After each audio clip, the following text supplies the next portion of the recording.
Okay, so what's going on with these tapes? Alright. First, let me join. Briefing files, is that it? Briefing files. Okay. Just wait, let's just like sync it up, I guess. Yeah. Alright, briefing files, and you go to We get pictures of everyone. You go to file library. Oh my god, secret person. Okay. Go to file library. And then I think data files. And then Dr. Strangelove's memories. Wait. Paz's tape? Oh, that's from the beginning, I think. Which one is file. the Strangelove's stuff? I don't know, let's just do memories, I guess. Memories? Yeah. I'm about to leave for Costa Rica, a place completely unfamiliar to me, and on a top secret mission for the CIA, no less. No guarantees I'll come back alive. Might even get rubbed out by the CIA itself.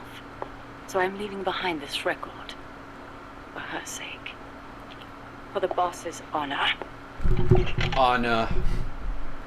Ever since I was a child, I've loved to look up at the night sky. I'd go outside after sunset and drink in the cold air. Drink the cold air. Venus. So many stars floating on the edge of infinity. In Manchester, it wasn't very often you saw the night sky in all its star-studded glory. I don't think this is it. it. was enough to stir a deep I don't think longing inside me. I don't know how long Even this. Do you as want to others cancel cowered this? beneath Nazi air raids, I was out there. Let's Strangelove Simulation, because that looks like it. I just press start. This is a lot Start of it. fucking dialogue. Because Strangelove Simulation. That sounds... Oh my god, yeah. Yes. Alright. Enter simulation date. August 24th. Location. Selinoyarsk, USSR. What? Mission. Support a covert agent whose objective is the rescue of a nuclear weapons scientist. Who is the agent? Your student. Your What? most beloved. Acknowledged. Define current mission progress. With your help, the agent has successfully made contact with the target. All that's left is to wait for recovery. Now, deduce the best course of action. I take the scientist away from the agent. What for? As a gift when I defect. Why are you defecting? To reform my special forces unit with my former comrades in arms. No, I don't want to know your objective. I'm asking for the reason. Why are you betraying your country? I do not defect in order to betray America. Betrayal is merely the outcome of that defection. Response time is always slower here. Perhaps she lacks confidence in her judgment. You're a hero in the West. Why should the Soviets trust you? In addition to the scientist, I provide them with a portable nuclear warhead in order to win the favor of a Russian GRU officer. And then you launched it. Launched? The nuke? Me? That's right. At a target inside Soviet territory. Nuclear weapons make my blood run cold. They blot out the future. How could I? Did she fire? No. Karma. Logan. Is it my karma? The karma my mistake has brought upon us? My... Attention. Discontinue forward reasoning. Cross-check with knowledge base. Affirmative. Cross-check complete. Revising conclusion as follows. I steal the new weapons developed by the scientist, and then launch the nuke at the Weapons Design Bureau. Forward and backward reasoning are in conflict. Attention. Return to forward reasoning. Affirmative. Your apprentice returns for the scientist. I send him away. He doesn't give up. I send my comrades to defeat him. All of them fail. Even the GRU officer who oversaw your defection is defeated by your apprentice, along with the new weapon. Now, what is your course of action? I fight him. Why? With your GRU patron dead, there's no reason for you to fight. Why not just run away? I must fight him. I do not see the reason. With a soldier of your caliber on his side, how could the GRU officer be defeated to begin with? Did you betray him too? I've been waiting. For a long time. You could switch allegiance from GRU to KGB and take the remaining nuke as a gift. There's no chance they wouldn't welcome a hero of your stature. Drift away. My place is with them now. I didn't ask you that. Give me the basis for your reasoning. Tell me the truth. Politics determine who you face on the battlefield. Why won't you answer me? It's like you were just waiting for him to kill you. I was disloyal. Betrayed my country. I deserve to die. How can you say that? You can't be a traitor. You're not that kind of person. Kill me. Kill me now. Stop it! Stop it! Attention! Discontinue reasoning. One must die, and one must live. Stop it, damn you! Discontinue! Life's end. Isn't it beautiful? Shut down! So I guess she did part of that. In the same place. Her reasoning goes haywire. Someone holds the key. Perhaps it's him. And I'll get it out of him. One way or another. I guess she did part of that for Ocelot. Because he's the GRU officer, I think. I thought it was Volgan. Maybe. I don't know. Wait. I think Might be Ocelot him. was under Volgan, I think. Oh, maybe. Yeah. Alright. Message from Eva. Unless you want to do Boss this. Final Mission has already been debriefing. there. Yeah. Alright. Wait, hold the phone. God. Hold Oh my Jesus! There are so many of these. the... If you look at under Boss's final briefing, there's Eva's debriefing. Uh-huh. Oh God, no. I'm canceling. Press start. Cancel. Is this just the end of Solid 3? I don't know. Let's check it really quick. Alright. She told me everything. Why did she open her heart to me like that? At the time, I think it I is. couldn't understand Yeah, it. this sounds But familiar. now, I think I do. Snake, she wanted you to know the Yeah, truth. this sounds... Alright, cancel. Holy shit. Session Okay. 1. Alright. Ready? Yep. Hello, Snake. It's been a while, hasn't it? I hear you've been causing quite the ruckus in Nicaragua. Nothing much to report from my end. It's the GF. The legacy's being put to good use. Or so they tell me. But enough with the small talk. He still doesn't have the Something I need legacy. to tell you. Mm-hmm. You saw the photo that came with this tape, right? No. The boss gave that to me. 10 years ago. It was jacked. I'm sorry, I should have told you sooner. I probably should have told you right away. But sending it to you hasn't been an easy decision to make. It's taken me 10 years. The fuck photo? It would Once ge- you've heard what I have to say, you'll understand why. I would guess it's a photo of the philosopher's photo. legacy? Belong to her. I don't know. Or it's a I know photo... what you're thinking. What does she have to do with this? You've probably seen it 100 times in the press already. Obviously, it's of the Mercury 7, the first group of American astronauts, the heroes of Project Mercury. Okay. But there were What? actually 8 people in that photo. One of them was edited out, erased. The boss. She went to space? without a trace. She did say something like that. That 8th Dr. Strangelove astronaut, did. The one airbrushed out of existence. That was her, Snake.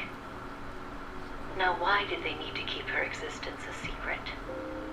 What were they trying to hide? The answer goes back even further. Oh god. 17 years ago. Oh god. It was the height of the Cold War. The Eastern and Western blocs were racing to develop space technology to match their nuclear arsenals. We're going down the rabbit In hole. 1957, the Soviet Union launched Sputnik 1, the first artificial satellite. The Americans were stunned. They'd been led to believe their country led the world in science and technology. Even the That creepy... shock quickly turned into fear. If the Russians had the know-how to launch a satellite into space, they could use it to launch a nuclear missile, too. Frantic, the U.S. threw everything it had into the space race. The following year, the Army succeeded in launching the first American satellite, Explorer 1. The National Aeronautics and Space Administration was established that fall. and Project Mercury with it. The goal was to send a man into space, and 7 men were chosen as pilot candidates. There's 30 minutes of The this. media dubbed them the Mercury Are you 7. kidding? They were saw it on immediately YouTube hailed just as now. national heroes, icons Of of this Western one space tape? No. exploration. Everything? All But of them. after Explorer, America suffered a series of failed rocket launches. Desperate, Alright, well. the government made a fateful We decision. wanted the story. Unable to wait for its space program to mature, they'd steal the Soviets' technology, at the same time sabotaging their space Kojima, you program. friggin' psychopath. You know better than anyone how hard a mission that was.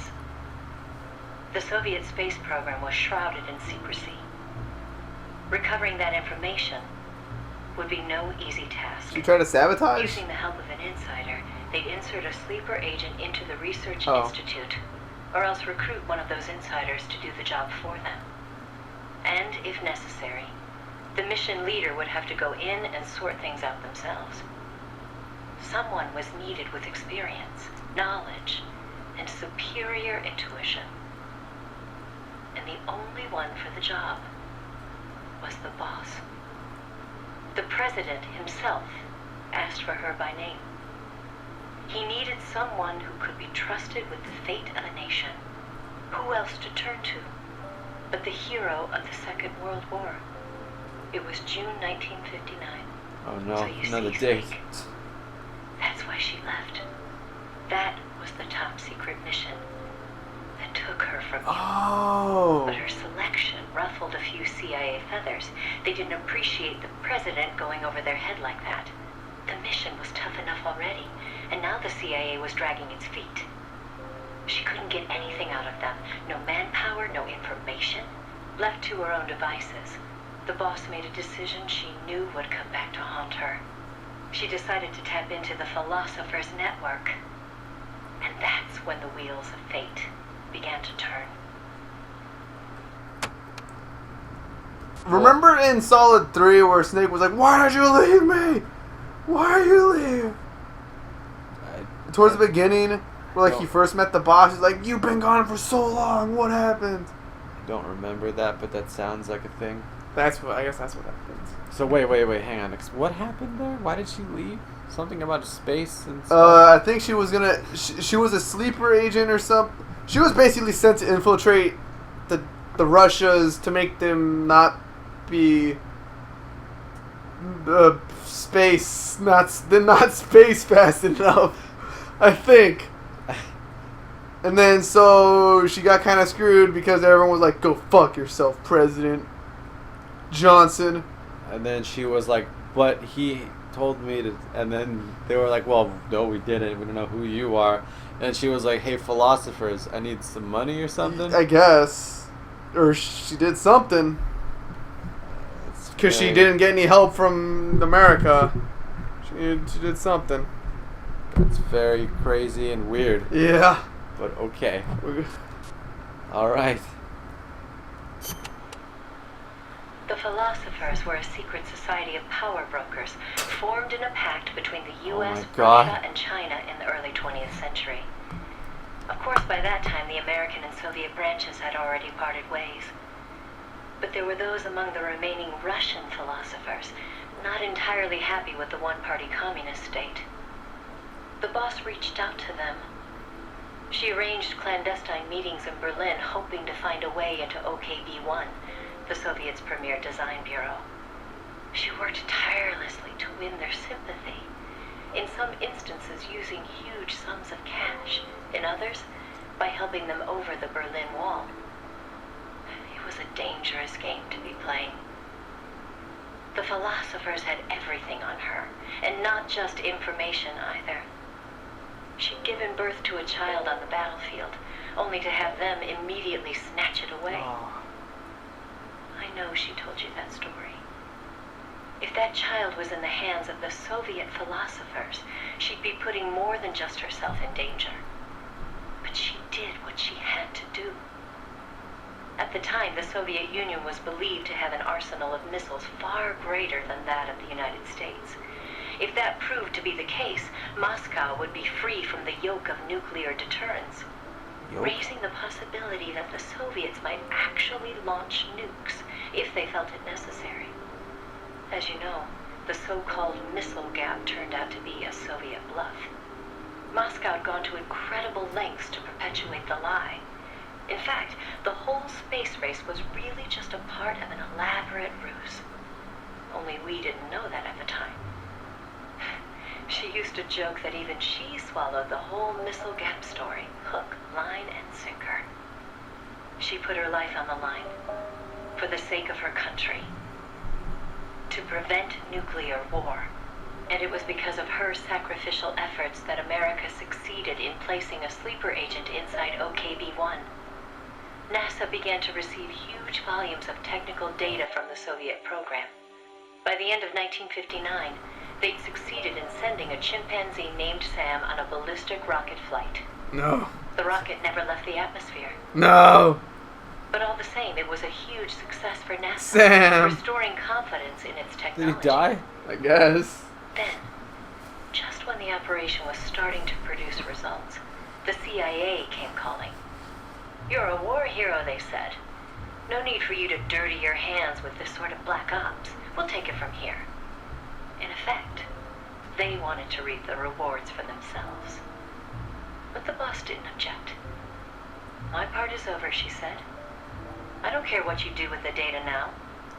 It seemed as if NASA was making great strides toward manned spaceflight while the Russians lagged behind. They even got a report from their mole at OKB-1. "The safe return of Sam has sent our scientists into a panic," he said. Soon afterward, the Soviet Union sent an animal of its own into space on Sputnik 2, the dog Kudryavka, better known to the world as Laika. But Laika was fated never to return to Earth. No. The U.S. can recover its spacecraft from the ocean upon re-entry. But the Soviet Union only borders the frozen Arctic. They had to bring their spacecraft down on land. Oh. How could they soften the impact Splat. enough to bring a living creature back safely? The agent reported that the Soviets hadn't yet found a solution to that problem. The plot to sabotage the Soviet space program seemed to be working, too. First, they tampered with Sputnik 4's re-entry. Then, 2 months later, one of their rockets exploded on the launch pad. They did manage to send 2 dogs into orbit aboard Sputnik 5 and return them safely to Earth. But the agent dismissed it as a fluke. Dogs, sure, but humans? They didn't have the technology. Everybody believed it. Everybody was complacent. Everybody. Except the boss. There was something about the Sputnik 5 schematics they were getting that didn't seem right. Some kind of ejection device on the capsule that didn't quite belong. She couldn't figure out the reason why it was there. What was it supposed to eject? NASA shrugged off her concerns. Secret government documents. They figured it was probably meant to eject the flight recorder in case of an accident. The boss pleaded with them to investigate, but the CIA wasn't having it. They probably thought she was trying to reclaim some of the glory for herself. The boss wouldn't give up. She decided to head to the Soviet Union herself, alone, without any backing from the CIA.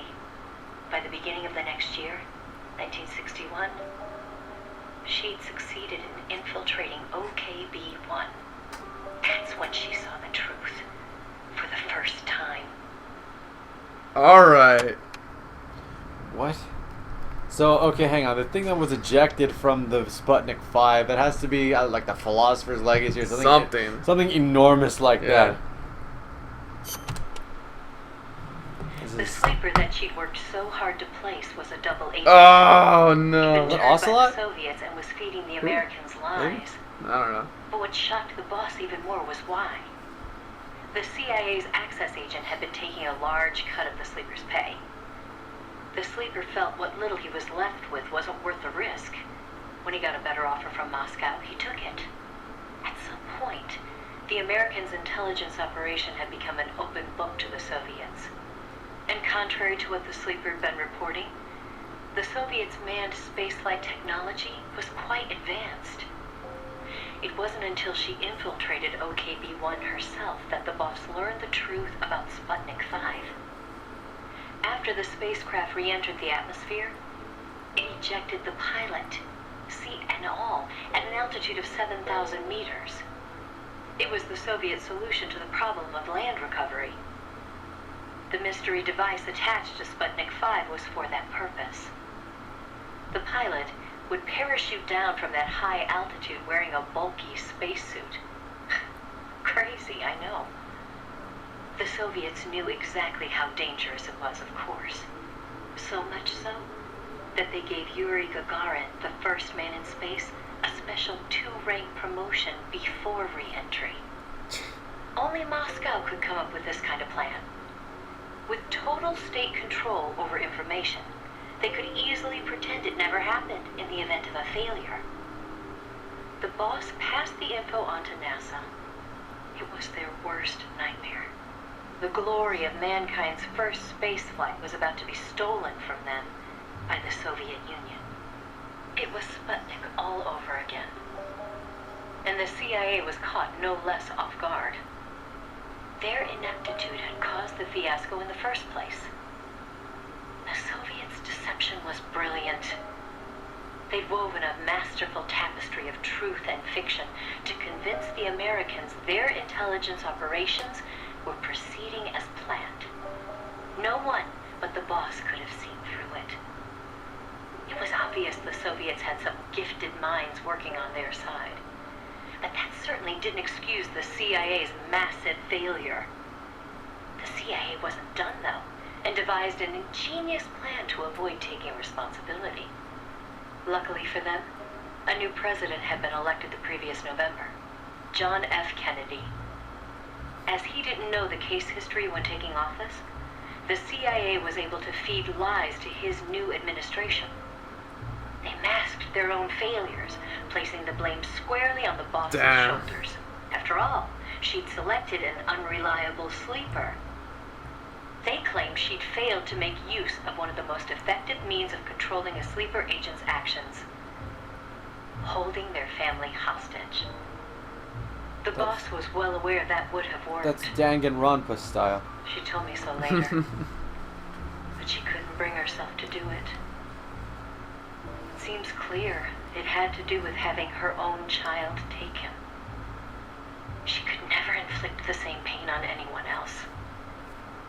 The CIA used that against her. In his election campaign, Kennedy had vowed to close the missile gap with Moscow. If America lost the space race, that promise would be worthless. The fact that the president had no links to the philosophers only made things worse. He was completely unaware of the secret networks she'd used to complete her mission. In his eyes, she was no better than a traitor. The fate that awaited her was cruel beyond belief. Wow. Okay. This is insane. I know. This is just what? I'm trying really hard to like grasp all this. Yeah. It's just difficult. The order came down from above. The boss would take the official blame for the sleeper's betrayal.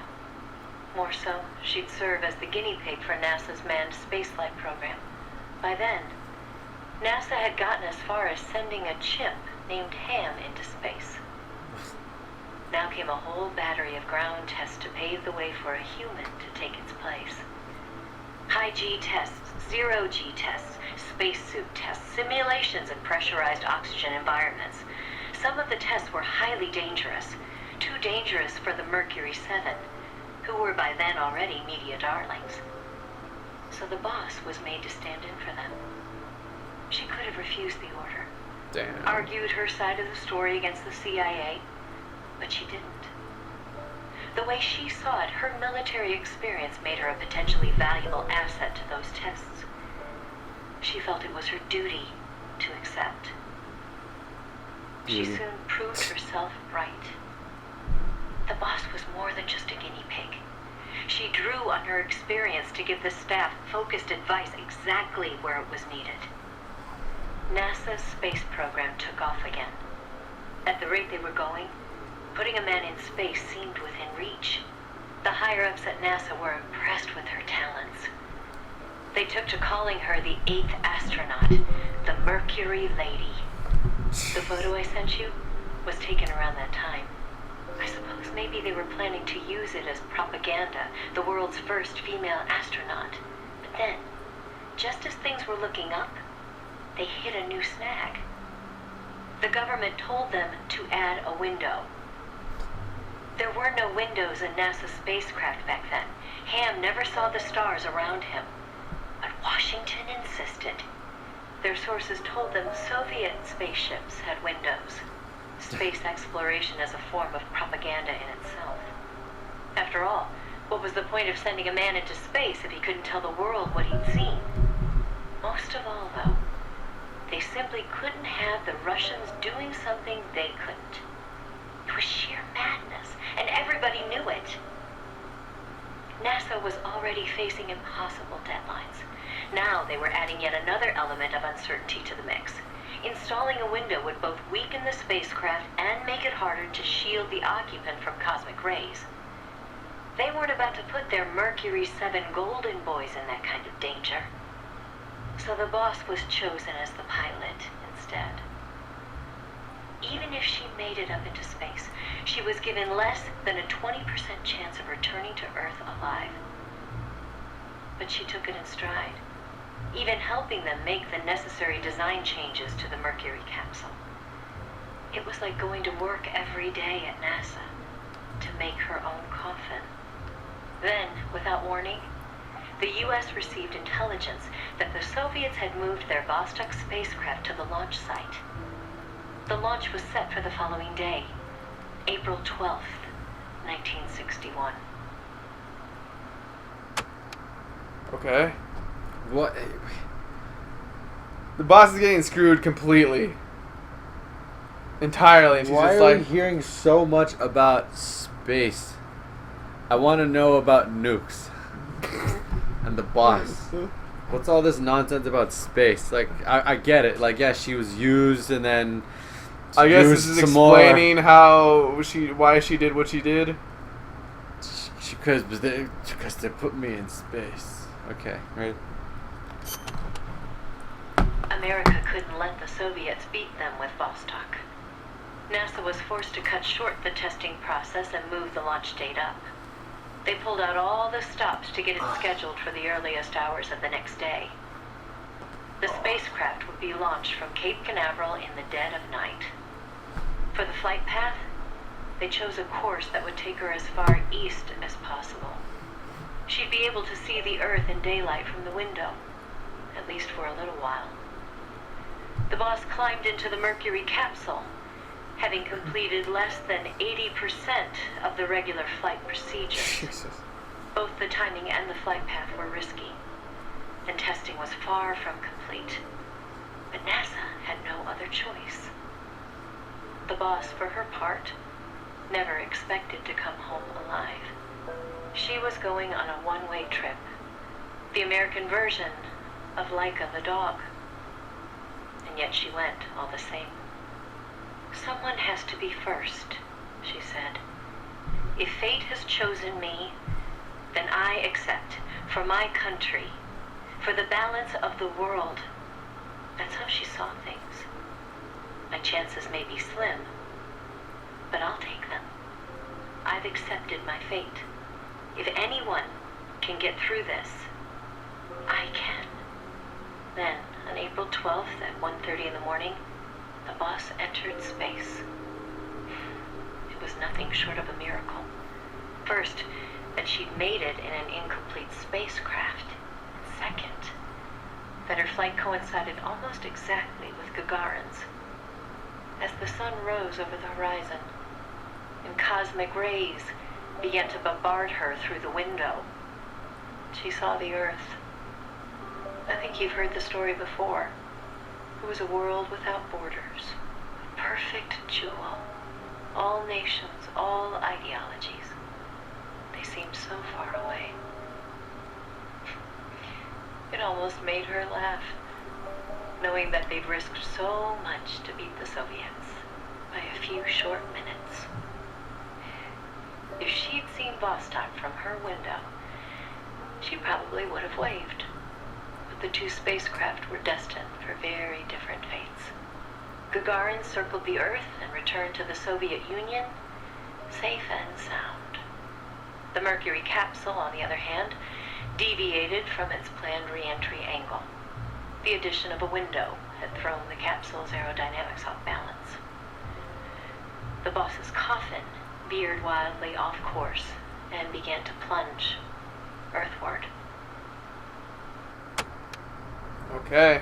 So she almost died, but then she obviously didn't. How do you know? She's a ghost. Oh no. The course deviation caused the capsule to miss its splashdown point by a wide margin. It didn't have enough time to decelerate before crashing into the sea. The force of the impact shattered the spacecraft before it started to sink like a stone. The boss used the last of her strength to escape to the surface. Her body was covered in bruises and scorched by radiation. It was a miracle she was still alive. She slipped into a coma and didn't regain consciousness for 6 months. To some, what was worst of all was that she had lost the space race to Gagarin by only a few minutes. That aside, it should have been a proud day for America. Its first manned spaceflight. Sadly, her accomplishment was kept out of the history books. An attempt to save face by Washington. In contrast to Gagarin's orbital flight, America had only managed a ballistic trajectory. Her flight time was much shorter, too. And most importantly, the Soviets had brought back both spacecraft and pilot safely. NASA couldn't even conjure up a half-hearted tale of heroic survival. The coup de grace, though, was the Soviet propaganda campaign that kicked into gear after the flight. The Earth was blue. Those were the words of Gagarin on his return. Wow, that's and insightful. The whole world was listening. In the blink of an eye, Gagarin was an international celebrity, earning accolades from every corner. It was a PR coup for the Soviet Union. Meanwhile, Washington could only grit its teeth in silence. They decided there was no value in making the boss's flight public, that it would only make matters worse. So they buried it instead, labeling it a dark mission. NASA and the CIA did everything in their power to erase all traces of the boss from Project Mercury. The result was the photo you see before you. Not a bad job, huh? Not only did they expunge her flight from the records, they denied that she ever existed. And that wasn't the end of it. As an alibi, the military claimed she'd taken part in the CIA's botched Bay of Pigs plot to take back Cuba. And when the boss was finally well enough to return to service, they wouldn't take her back. She was forced to go underground. In the public eye, the boss was still a hero of World War II. In reality, though, she was anything but that. She was a non-person, fit only for the blackest of black ops. In effect, she may as well have been dead. Gagarin went on a worldwide tour in front of millions of adoring fans. The boss, meanwhile, was a walking secret, unable to breathe a word about her experience. The authorities in Washington had this to say: "Why are you still here? If only you'd had the decency to give us a nice quote like Gagarin and then die an honorable death, you'd have gone down as a hero." 3 weeks later, on May 5th, Alan Shepard, one of the Mercury 7, made his own ballistic flight. They sure didn't try to cover up his achievement. Of course, he owed his success to the lessons learned from the boss's tragedy. Before sending Gagarin up into space, the Soviets had used a mannequin called Ivan Ivanovich to test the landing procedure. Okay. Which would make the boss America's version of a crash test dummy. But she didn't care. "I'm happy to be the dummy," she said, "if it'll help the project succeed." Nothing would give me greater satisfaction. And that still wasn't the end of it. The boss had worked through the anti-Moscow faction of the Soviet Union's philosophers to place the sleeper agent, and at some point, the Soviets found out about it. Yet the Americans remained oblivious to the end. Even the philosopher network the boss plugged into never tipped them off to the double cross. That could only mean one of two things. Either the pro-Moscow philosophers had intervened, or the anti-Moscow philosophers had been turned. Either way, it was a situation their American counterparts couldn't stand. To preserve the philosopher's good name, and to repay her debt, so to speak, the boss once again made her way into the Soviet Union. What's There, happening? she found herself face to face with the Soviets' own agent. The Soviets' own agent being Yes. Ocelot? I don't know. We're about to find out. In session 7. Hang on. It would have to be Ocelot. I'm thinking probably Ocelot. Because wasn't she sent to meet somebody or something about a meeting of I don't even things know. and Adam and It's- Adam Adamska Vanax? You ready?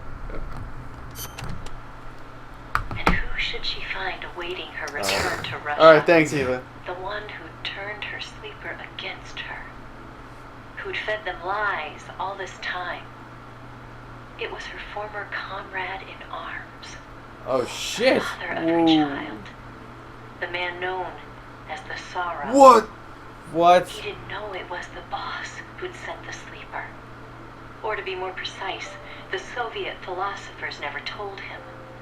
Former lovers. Forced to fight. Oh, that's Yes. right. One would live and one would die, she told me.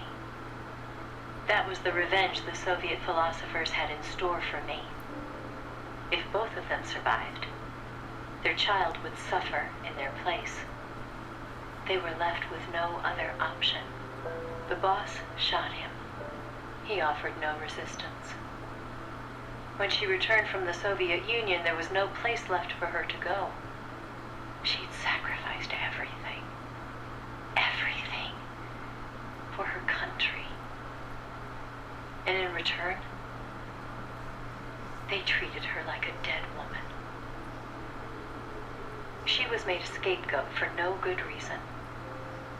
Only because power had changed hands in Washington.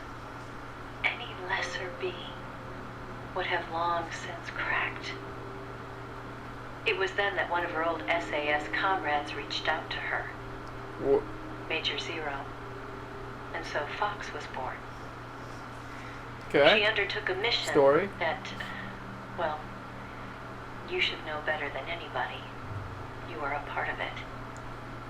20 days after Shepard's flight, President Kennedy announced that America would put a man on the moon.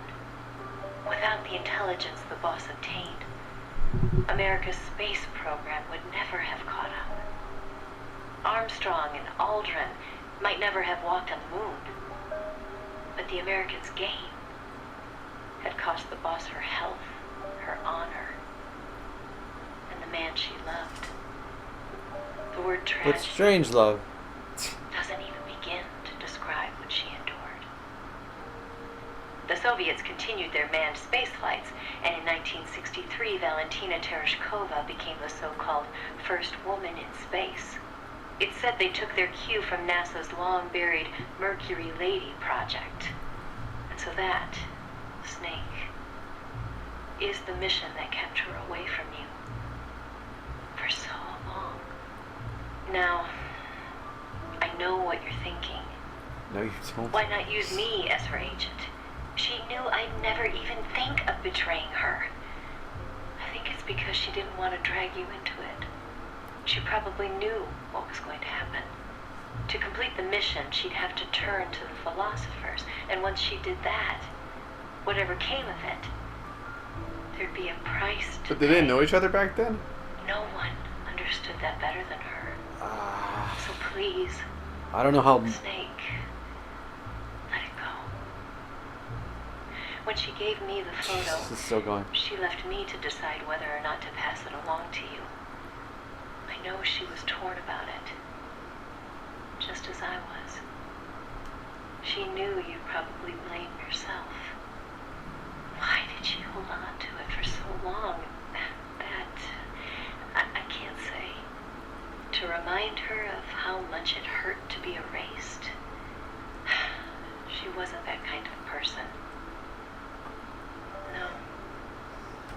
I think she meant it to be a message to you. She had her identity, her life, taken away. But she wanted you, of all people, to know the truth.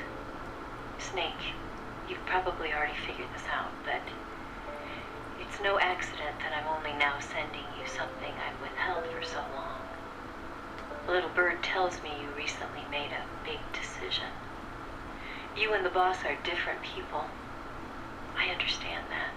And I'm not trying to second guess you. I simply wanted you to know what she saw, how she felt. That's all. Keep it with you, Snake. Keep it deep inside. Don't ever forget the path she took. Because you and I are the only people on this earth who know the truth. Oh, wow. I'm sorry, but I can't.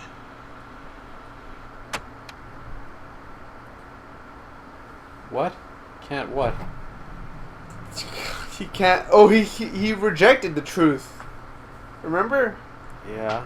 So Why was his voice on that tape though? Or was that just him talking? I think that's just him talking. I think that's just him talking. What is weirder? What is crazier to me is that Major Zero was behind that whole game. Solid 3? Solid 3. He was working with the boss. Yeah, I think they actually mentioned that at the end cutscene in Solid. I think. Oh, maybe. I think he was working with Ocelot and some craziness. Maybe. Some crazy madness. What the fuck? That is a lot of backstory for the boss. That's a ridiculous amount of backstory. I feel like a lot of that was kind of like irrelevant though. Like Yeah. a lot of space stuff. What is all this space stuff about? Basically just to give you more lore. Why? Because the boss... Space? She was an astronaut? I want to see the picture of that. I wanted to see that picture. Yeah. What the fuck? It's not here. Boss's final mission. Jesus Christ. Between two women. Pause this tape. Relives memories. Between two women is the very beginning where Paz heard the boss on tape. And Snake was like, "What?" Huey.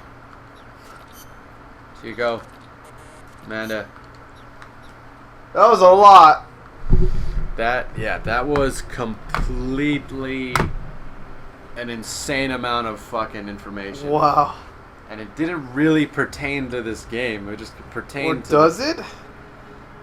I don't think... I mean, right now in this game, what's happening... I mean, I know basically what happens between now in this game and the beginning of Ground Zeroes. Yeah. Which directly follows this game. Yes. But like, I don't know. Maybe there's... I don't know. yeah, all this It's stuff about weird, the man. boss. I mean, I like that we're hearing from Eva again, but... Yeah. I mean, to be honest, I care more about what the heck is going on with Eva. Yeah, she's still talking to China people or something. Yeah, according to what she said in Solid 4, she should be. Yeah, she said like, oh yeah, the Philosopher's Legacy doing good, or so they tell me. Yeah, so they tell me in Chinese that I don't understand. I don't even. Okay, so that's the boss, guys. Hang on, we gotta cut the recording. Yeah. Oh shit.